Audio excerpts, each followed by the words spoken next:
নমস্কার।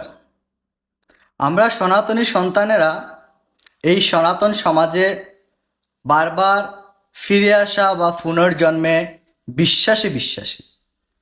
আমরা কর্মফলের উপরে নির্ভর করে আমরা এটা বিশ্বাস করি যে আমাদেরকে পুনরায় এই ভুবনে আসতে হবে, কিন্তু সেটা এই পৃথিবী লোক হবে এমনটা নয়, সেটা অন্য কোনো লোকও হতে পারে।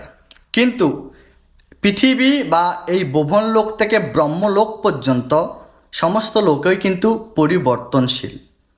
তাই আমরা এও জানি যে আমরা ৮৪ জুনি ভ্রমণ করে এসেছি।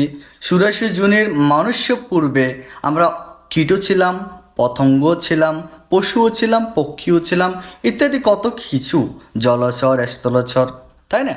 আমরা এটা কিন্তু বিশ্বাস করি এবং আমরা সেটা কিন্তু বৈজ্ঞানিকভাবেও প্রমাণ দিয়েছি, ঐশ্বরিকভাবেও প্রমাণ রয়েছে, মৎস্য, কুম্ভ, বরাহ ইত্যাদি, যা আমাদের সনাতন শাস্ত্রেও রয়েছে। কিন্তু যিনি ঈশ্বরকে লাভ করেছেন, যিনি ঈশ্বরের ভজনা করেন, সিদ্ধি লাভ করেছেন, তিনি পুনরায় জন্মগ্রহণ করেন না।